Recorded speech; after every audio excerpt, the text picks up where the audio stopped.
Waalaikumsalam warahmatullahi wabarakatuh. Selamat sore anak-anakku. Apa kabarnya hari ini? Alhamdulillah, luar biasa. Allahu Akbar. Nah, pada sore hari ini Ustazah Adit akan menemani kalian dalam acara Ramadan bersama SD Mutukawi dengan tema keutamaan puasa. Tentunya hari ini Ustazah Adit tidak sendirian, akan ditemani oleh narasumber kita sekaligus salah satu guru agama di SD Mutukawi.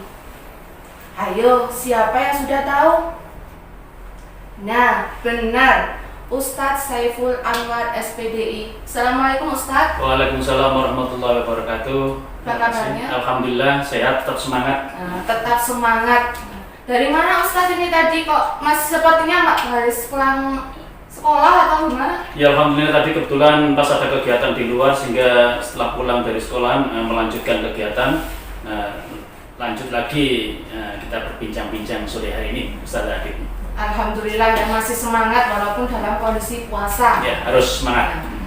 Ustadz, ada beberapa hal yang ingin saya sharingkan bersama Ustadz, sekalian dengan sedikit mengingatkan anak-anak tentang pengertian apa sih puasa itu. Apa hanya menahan lapar, menahan haus, atau ada pengertian lain? Terima kasih Ustaz Adit dan anak-anak semuanya tetap semangat puasanya di rumah. Berkaitan dengan masalah puasa ini tentunya kita sudah tahu semuanya ya, khususnya anak-anak yang sudah kelas 2 dan seterusnya. Kalau masih kelas 1 biasanya ini masih awal-awal kegiatan kita bulan Ramadan. Oleh karena itu memang hal-hal yang terkait masalah puasa ini jadi sejarah tentang puasa ini Rasulullah mendapatkan wahyu perintah puasa pada tahun kedua Hijriah. Jadi selama Rasulullah diangkat menjadi Rasul itu 9 kali bulan Ramadan, begitu Ustaz Adit. 9 kali puasa baru diangkat gitu nih? Dua kali tahun kedua Hijriah, hijrahnya Rasulullah dari Mekah ke Madinah. Nah itu mulai awal diperintahkan puasa dan selama itu mulai dari tahun kedua Hijriah itu Rasulullah 9 kali mengikuti melaksanakan puasa Ramadan sampai beliau wafat ke tahun ke-10-nya. Nah, jadi pengertian puasanya sendiri itu apa Ustaz? Jadi apa hanya menahan lapar? Oh, saya sudah menahan lapar, menahan haus. Berarti saya sudah menjalankan puasa gitu. Terima kasih. Puasa itu artinya menahan, atau al-imsaku artinya menahan. Menahan dari apa? Tentunya menahan dari makan, minum, hal-hal yang membatalkan puasa. Tentunya makan dan minum ini kalau disengaja, kalau tidak disengaja tidak termasuk membatalkan puasa. Misalnya anak-anak atau kita biasanya di awal-awal Ustaz Adit, biasanya awal-awal itu yang namanya anak-anak sering lupa kalau dinya puasa. Misalnya pas hari pertama, kedua puasa, kemudian biasanya jam 9 atau jam 10 sarapan pagi tiba-tiba lupa makan, tinggal satu piring, tinggal satu sendok, terus teringat, itu tidak membatalkan puasa. Itu katanya Allah itulah rezeki. Termasuk dengan menahan yang lain, yaitu dari selain itu tadi menahan dari ucapan yang tidak baik atau mencemooh atau juga harus menghindari pertikaian, percekcokan, kemudian menghindari pertengkaran. Nah, termasuk itu yang harus kita tahan. Itu makna puasa. Kalau menurut bahasa artinya menahan makan dan minum, dan itu yang membatalkan puasa kalau dengan sengaja. Tapi kalau tidak sengaja itu tidak membatalkan, tetapi dalam istilah itu puasa itu artinya menahan makan dan minum, kemudian hal-hal yang membatalkan puasa. Itu mulai terbit fajar yang kedua sampai nanti menjelang adzan maghrib. Demikian itu Ustaz Adit. Terbit fajar yang kedua berarti waktu imsak ya Pak ya? Iya, betul, imsak. Berarti waktu mau imsak, ada pengumuman imsak gitu ya biasanya ya, di masjid-masjid. Jadi kita harus siap-siap untuk menahan makan, menahan minum, gitu. Ya, betul. Termasuk ini kalau di Indonesia ini lebih mudah karena sudah terjadi tradisi ya, di masjid-masjid itu diumumkan bahwa imsak kurang sekian menit. Padahal imsak itu artinya bersiap-siap. Nah, waspada, hati-hati. Nah, ini bukan berarti kalau sudah mendengar imsak itu tidak boleh makan dan minum. Itu masih ada jeda mungkin 3 sampai 5 menit sebelum yang betul-betul kalau sudah mendengarkan azan. Nah, itu berarti memang sudah tidak boleh, harus dihentikan. Kalau masih ada imsak itu masih ada jeda untuk melanjutkan makan dan minumnya. Masih ada waktu berarti ya untuk kita mulai berpuasa Ramadan. Nah, dari pengertian yang Ustadz jelaskan tadi, mungkin ada hikmah dari puasa sendiri itu apa? Ya tentunya ya, saya awali lagi tentang perintah puasa tadi mulai tahun kedua Hijriah. Selama itu Rasulullah menjalankan syariat puasa selama 9 kali bulan Ramadan. Nah, ini tentunya berdasarkan ayat suci Al-Quran, yaitu yang sudah umum tentunya kita semua sudah hafal, bahkan anak-anak kecil pun insya Allah sudah hafal karena ya kita sering mendengar, bahkan ini tiap-tiap tahun bulan Ramadan, yaitu surat Al-Baqarah ayat 183 itu A'udzubillahi minasyaitonirrajim. Bismillahirrahmanirrahim. Ya ayyuhalladzina amanu kutiba alaikumusiyam kama kutiba alal ladzina min qablikum la'allakum tattaqun. Yang artinya, hai orang-orang yang beriman, telah diwajibkan atas kalian semuanya itu berpuasa sebagaimana Allah telah mewajibkan puasa sebelum kalian. Tujuannya satu, agar kalian bertakwa. Jadi berkaitan dengan masalah hikmah puasa ini ada banyak sekali nih. Di antaranya ya kita seperti orang yang kaya itu betapa pentingnya mensyukuri nikmat Allah, kemudian bisa menahan amarah, kemudian tentunya pahala itu pasti, kemudian mempersempit aliran setan melalui aliran darah kita itu di antara hikmah puasa sangat besar sekali. Kemudian mensyukuri nikmat Allah dan lain sebagainya itu Ustaz tadi. Tadi ada mempersempit setan di aliran darah kita. Yeah. Apakah hanya di bulan Ramadan saja katanya setan itu dibelenggu, nggak boleh kemana-mana? Kalau selama 11 bulan ya Ustaz selama 11 bulan ini kan kita katanya setan udah terserah mau menggoda manusia bagaimanapun caranya itu terserah, tapi khusus untuk bulan Ramadan ini setan memang benar-benar dibelenggu oleh Allah. Memang benar itu? Ya. Dalam riwayat beberapa riwayat memang dijelaskan ketika bulan Ramadan datang itu tentunya pintu-pintu surga dibuka, pintu neraka ditutup, termasuk setan-setan semuanya dibelenggu. Ini sebagai simbol, bukan ini berbagai variasi orang yang periwayat tadi, beberapa ulama menyampaikan ada yang memang setan itu betul-betul dibelenggu. Kemudian pemahaman yang lainnya, setan dibelenggunya setan ini berkaitan dengan niat kita yang kuat karena Allah, sehingga otomatis aliran-aliran darah yang biasanya dilalui oleh setan-setan itu otomatis akan membelenggu dirinya sendiri. Nah, seperti itu. Nah, ada juga Ustaz, kayak semisal dengan adanya istilah mokel, itu yang salah setannya apa kitanya ya? Nah itu berarti setan kalau sudah dibelenggu itu nafsu kita, jadi keinginan kita, karena memang yang di luar Ramadan itu kita ya dengan terbiasa yang tidak puasa, kemudian ketika datang bulan Ramadan itu bisa menghambat kita, kemudian niat yang kuat. Kalau niatnya yang setengah-setengah, itu mungkin ya begitu mudahnya nanti setan itu akan kembali masuk mengganggu kita. Bukan berarti orang yang berpuasa itu terlepas dari setan itu, tapi sifat-sifat kita yang terbiasa kita lakukan di luar bulan Ramadan itu, nah itu yang bisa membelenggu setan itu terhadap diri kita sendiri. Jadi istilah mokel itu sebenarnya tidak ada ya Ustaz? Tidak ada itu ya. Baik Ustaz. Tapi kalaupun ada yang mokel itu memang ada beberapa yang termasuk orang yang boleh berbuka, orang yang boleh mokel itu memang ya itu ada syariatnya, ada ketentuannya memang itu.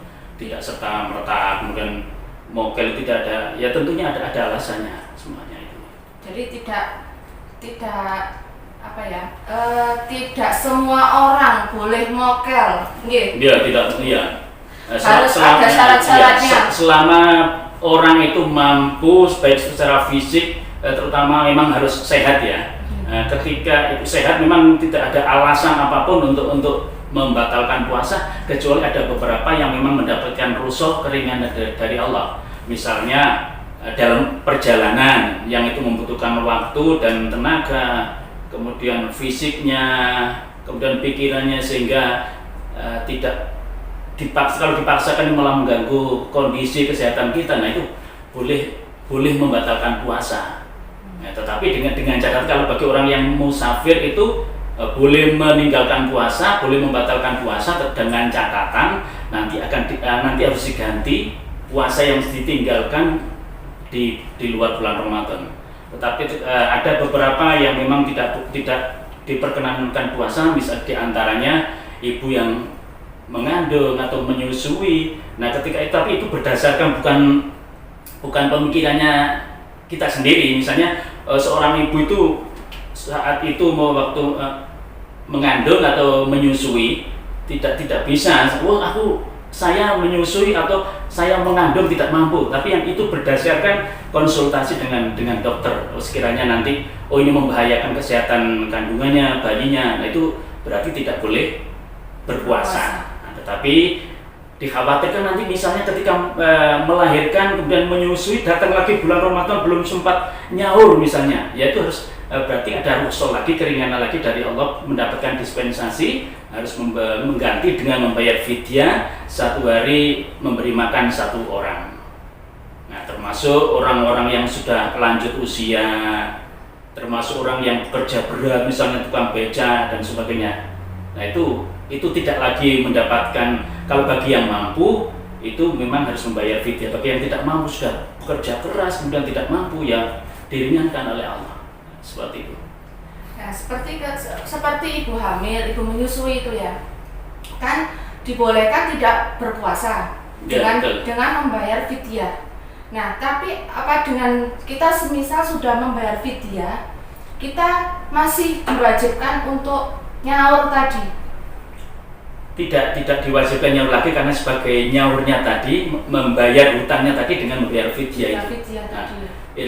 Berkaitan dengan membayar fidyah itu bisa dilakukan di awal, misalnya kira-kira dipastikan konsultasi dengan dokter selama sebulan tidak boleh, setelah konsultasi dengan dokter tidak boleh puasa. Dan itu berarti harus dihitung 1 harinya kira-kira, ya kalau dalam hitungan syariat fikih itu 6 mud atau 6 on. Nah, ya bisa kita bulatkan, ya sekarang lebih mudahnya ya 1 porsi nasi yang sudah lengkap dengan lauk pauknya. Kemudian kalau boleh dibayarkan tiap hari memberikan 1 bungkus atau 1 porsi makanan atau tersebut, juga bisa diganti dengan uang. Nah, misalnya misalnya 1 bulan, katakan kalau sekarang ini 1 porsinya ya kita ambil rata-rata 20.000 atau 15.000, ya tinggal mengalihkan seberapa kali ditinggalkan itu. Jadi sudah tidak ada lagi pengganti puasa karena sudah diganti dengan fidyah. Baik Ustadz, dari hikmah puasa Ramadan yang banyak sekali tadi, ada nggak keutamaan? Kalau ada hikmah mesti ada keutamaannya. Puasa Ramadan itu apa dibandingkan dengan puasa-puasa? Nah, selain perintah puasa, kemudian ada hikmah dan keutamanya itu juga ada beberapa seperti hikmah tadi. Keutamaan yang paling utama adalah semakin mendekatkan diri kepada Allah, semakin tahu bagaimana si orang-orang kaya itu terhadap orang-orang yang tidak mampu, sehingga bisa merasakan kesedihannya, kesusahannya, kelemahannya. Itu diantaranya. Juga keutamaannya itu tentunya juga, nah ini kaitannya dengan, karena kalau bulan Ramadan puasa itu hubungannya sangat, katakan satu paket dengan baca Al-Quran. Jadi puasa dan membaca Al-Quran itu dalam satu paket, di bulan Ramadan itu. Karena kebetulan juga Al-Quran diturunkan juga pada bulan Ramadan, tanggal 17 Ramadan itu, sehingga 2, puasa dan dan membaca Al-Quran ini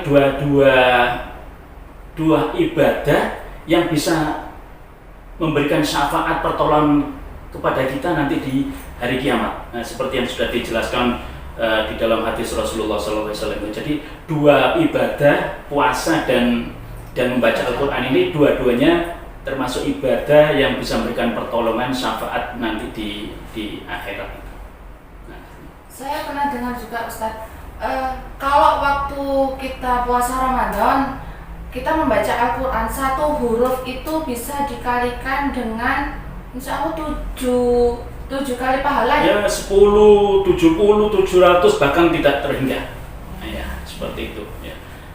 Termasuk ini banyak amalan-amalan di bulan Ramadan kalau seperti yang wajib seperti sholat 5 waktu ini ketika di bulan Ramadan dilipat gandakan menjadi 70 sampai 700 kali bahkan tidak terhingga. Karena semua amal ibadah itu sudah Allah tentukan pahalanya sekian, mengerjakan sekian pahalanya sekian. Sholat misalnya sudah jelas Allah memberikan pahala yang sholatnya sendirian dengan yang berjamaah itu jelas Allah menyampaikan hitungan pahalanya. Tetapi khusus untuk puasa ini tidak berbeda, sangat berbeda. Karena puasa itu membutuhkan tenaga, pikiran, fisik yang betul-betul sehat. Apalagi di zaman Rasulullah dulu yang memang daerahnya daerah yang panas sehingga pahalanya luar biasa. Maka katanya Allah khusus untuk puasa ini untukku. Ya. Somuli, jadi puasa itu hanya untukku. Maka aku yang akan berikan pahala yang khusus yang berbeda dengan yang lain. Artinya apa? Berarti Allah itu berikan penghargaan pahala yang luar biasa dibandingkan ibadah-ibadah yang lain. Apalagi waktunya ditentukan. Puasa ini kan tidak boleh sewaktu-waktu karena ini harus pada bulan Ramadan. Makanya begitu mulianya kita merasa bersyukur menjadi umatnya Nabi. Nah, umatnya Nabi-Nabi selain Nabi Muhammad tidak seperti umat Nabi Muhammad. Umat Nabi Muhammad di dalam satu ibadah termasuk bulan Ramadan puasa ini, Masya Allah, Allah begitu seakan-akan menghambur-hamburkan pahala bagi hambanya yang memang ditentukan. Tidak semua orang itu bisa melaksanakan karena ada ketentuannya. Muslim yang mampu, yang ikhlas karena Allah dan sebagainya. Nah, Ustaz, saya juga pernah mendengar tentang pintu di surga yang bernama Ar-Rayyan. Nah, itu apa khusus hanya dibuka atau diberikan kepada orang-orang Islam dan mukmin yang mau berpuasa Ramadan saja atau berpuasa di bulan-bulan lain, misalnya seperti puasa Senin Kamis, puasa Daud, puasa putih setiap 1 bulan 3 hari itu gitu ya. Nah, okay. Baik, berkaitan dengan pintu-pintu termasuk Ar-Rayyan, Rasulullah dalam salah satu hadisnya itu surga itu ada 7 pintu, ada yang mengatakan 8 lagi. Nah, di antara pintu-pintu itu ada satu pintu, namanya memang Ar-Rayyan. Nah, ini katanya Rasulullah nanti di yaumil kiamah, di akhirat nanti setelah terjadi penimbangan dan sebagainya, itu malaikat itu memanggil siapa yang dulu ketika di dunia itu berpuasa Ramadan. Jadi khusus yang puasa pada bulan Ramadan itu ada pintu namanya pintu Ar-Rayyan. Siapapun yang ketika dipanggil oleh malaikat itu, yang merasa dulu di dunia puasa Ramadan, kemudian dipersilakan masuk semua sampai sudah tidak ada lagi yang masuk melalui pintu Ar-Rayyan itu. Baru setelah itu tertutup dengan sendirinya, semacam otomatis begitulah. Sehingga tutup, kemudian sudah tidak ada lagi yang masuk kecuali yang di dalamnya dulu menjalankan syariat berupa puasa Ramadan. Insya Allah puasa Ramadan. Jadi untuk puasa yang lain itu tidak ada penjelasan yang lebih real gitu. Hanya Ar-Rayyan khusus yang menjalankan syariat puasa Ramadan. Nah, Ustaz, semisal kan ini anak SD belum balik katakan belum balik, terus dia belajar puasa, oke, sampai misalnya sampai adzan zuhur. Ya, zuhur atau jam 10 atau atau jam iya, 10 atau asar. Nah, itu hukumnya bagaimana, Ustaz? Ya. Sebenarnya puasa itu, makanya ketentuan syariat puasa atau puasa, khususnya puasa Ramadan ini udah ketentuan ya muslim tentunya yang pertama, kemudian balik. Nah, dalam hal ini itu kenapa, bagaimana kalau untuk anak-anak kecil yang belum balik itu bagaimana puasanya? Nah, karena puasa itu ya pada dasarnya menurut fikih itu ya menahan diri, menahan makan dan minum dari mulai terbitnya fajar sampai terbenamnya matahari. Nah, ketika itu kita bagaimana memberikan pembelajaran pada anak-anak kita, anak-anak didik kita, saudara kita yang masih anak-anak itu, nah, kita latih untuk menahan makan dan minum. Misalnya kalau anak-anak ya katakan TK itu terkadang jam 7 sudah lapar. Padahal tadi ikut sahur bersama, jam 7 sudah lapar akhirnya ditahan sebentar ya. Sampai betul, sudah tidak tahan, ya boleh silakan. Nah, ketika anak-anak sudah tidak mampu lagi menahan, ya sudah kasih makan, minum. Tapi setelah ini puasa lagi ya ya biarkan mereka seperti itu. Misalnya kalau sekarang misalnya anak-anak itu berbukanya itu jam 8 atau jam 9. Nah, berarti paling tidak besoknya kita tahan misal jam 10, jam 11. Nah, berikutnya terus seperti itu. Sehingga kita memberikan pembelajaran proses kepada anak itu tidak serta-merta kita manja jam 8 terus, kemudian kita terkadang memang ada orang tua yang merasa kasihan anaknya masih kecil harus dipaksa menahan lapar, menahan haus. Sebenarnya itu juga kurang mendidik Ustaz Adib.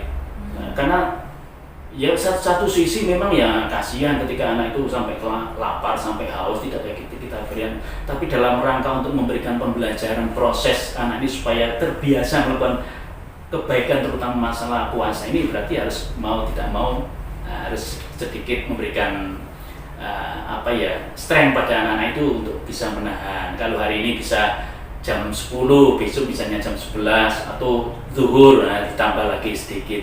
Nanti pada akhirnya insya Allah anak-anak terbiasa, karena setiap perbuatan yang baik itu ketika itu langsung dilaksanakan, dijalankan oleh anak-anak yang sudah balik, belum tidak melalui proses pendidikan pembelajaran seperti itu biasanya sulit. Nah, itu tidak semudah ketika anak-anak itu kita latih mulai sejak kecil. Tapi alhamdulillah putra-putri kita, anak didik kita di sini Ustaz Akif itu bahkan kelas 1 ada yang saya Pak ke TK sudah kuat puasa Maghrib. Nah, itu sering saya sampaikan itu untuk memicu semangat bagi teman-temannya yang lain. Temannya yang masih TK aja sudah mampu puasa. Ayo, bukan berarti kita memaksa tapi tidak memberikan toleransi, tapi sedikit ya memberikan filter, menahan supaya anak tidak begitu mudahnya langsung makan gitu.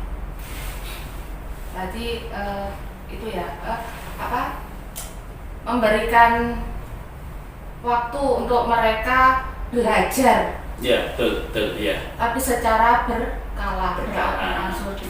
Nah, ada juga Ustadz, saya puasa, saya sudah menahan diri, menahan nafsu, menahan makan, menahan minum, tapi saya mau puasa, cuman saya mau tidur saja seharian. Gitu tuh gimana Ustadz? Ya. Ada kan orang biasanya, aku puasa, jadi aku harus tidur aja, kan puasa sebagian dari pahala. Ya. Tidur Pak. Baik ya. Puasa memang artinya menahan. Nah, berkaitan dengan memang ada salah satu hadis tidurnya orang yang berpuasa termasuk berpahala. Nah, ini ya memang ada orang yang mengartikan langsung tidur terus. Ya kalau model seperti itu ya semuanya pasti kuat begitu habis sahur, kemudian setelah sholat subuh tidur, nanti menjelang zuhur bangun sholat lagi tidur lagi, begitu juga asar sampai dengan maghrib.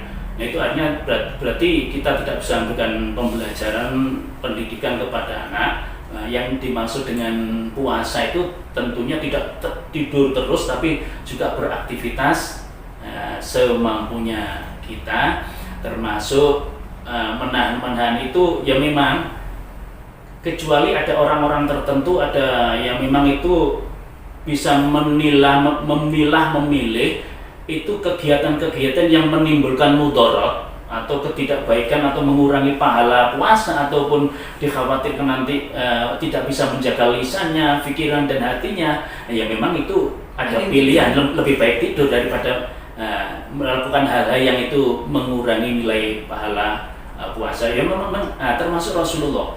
Ini memang dalam salah satu hadisnya, man shoma ramadanan imanan wa ihtisaban ghufira lahu ma taqaddama min dambi. Barang siapa yang melaksanakan puasa itu akan diampuni, dengan mengharap pahala dari Allah akan diampuni dosa-dosa yang telah lalu. Nah, ada lanjutan hadis itu, malah ini berkaitan dengan yang tadi, masalah hal-hal yang membatalkan puasa, hal-hal yang lebih baik tidurnya tadi. Nah, Rasulullah juga dalam salah satu hadisnya, beliau menyatakan kamin soimin laisa lahu min siyam ilal ju' wal atos. Berapa banyak orang yang melakukan puasa tetapi tidak mendapatkan pahala dari puasa itu. Yang didapat apa? Hanya lapar dan haus. Istilah Jawanya itu muspro, jadi tuas kesel tapi nggak dapat apa-apa. Ya hanya bisa menahan, memang menahan lapar ya, menahan haus ya, tetapi tidak menahan juga hal-hal yang bukan membatalkan tapi mengurangi pahalanya puasa tersebut. Kalau mulai pagi misalnya menggunjing temannya, ngajak bertengkar temannya, atau melihat hal-hal yang tidak baik, itu terus sampai nanti menjelang maghrib, ya bisa jajan habis pahala itu. Makanya seperti yang digambarkan Rasul itu, jadi tidak semua orang yang berpuasa itu mendapatkan penghargaan dari Allah, la'allakum tattaqun. Itu yang kita raih selama Ramadan ini, yang kita harapkan itu hanya kita diberikan penghargaan oleh Allah, semacam ijazah, sertifikat, itu kita seperti berikan stempel sebagai orang yang bertakwa. Nah, tetapi juga banyak orang yang mengikuti, menjalankan, tetapi tidak mendapatkan apa-apa. Itu makanya kalau Rasulullah sampai menyatakan dalam hadis seperti itu, berarti kan memang tidak semua orang yang berpuasa mendapatkan itu, kecuali yang betul-betul menjaga puasanya, menjaga tidak hanya dari makan dan minum, menjaga hatinya, pikirannya, lisannya, terutama matanya, terutama tangan dan kakinya. Nah, barangkali itu Ustaz Adib.